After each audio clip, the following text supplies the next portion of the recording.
The reason we took this case on was because the circumstances were bad and getting worse. And there was a lot of deception in terms of what was going outside of the cabinet in terms of trying to cover up what the caseload was. Disciplining somebody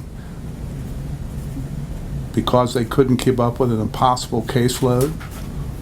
And the really incredibly stupid thing is because you can't keep up with an impossible caseload, we're going to suspend you for 5 days, which means they put her on the bench for 5 days. Her cases didn't get worked. The case intake kept coming in, and so when she came back, she was further behind than when she started. And then that was her fault. The workload and the number of cases assigned to each worker kept increasing over time.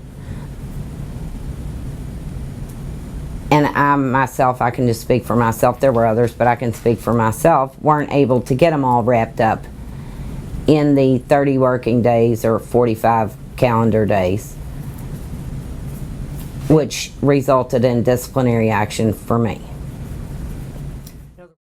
At the same time, while Lisa was getting suspended for 5 days, a teammate with a very comparable record in terms of past dues and things of that nature got the Paul Grannis Award for being the most outstanding CPS worker in the state of Kentucky. I mean, you couldn't find in terms of a more arbitrary and capricious circumstance. And it's the morale is horrible. More so within the new people, there are hardly any veteran people left.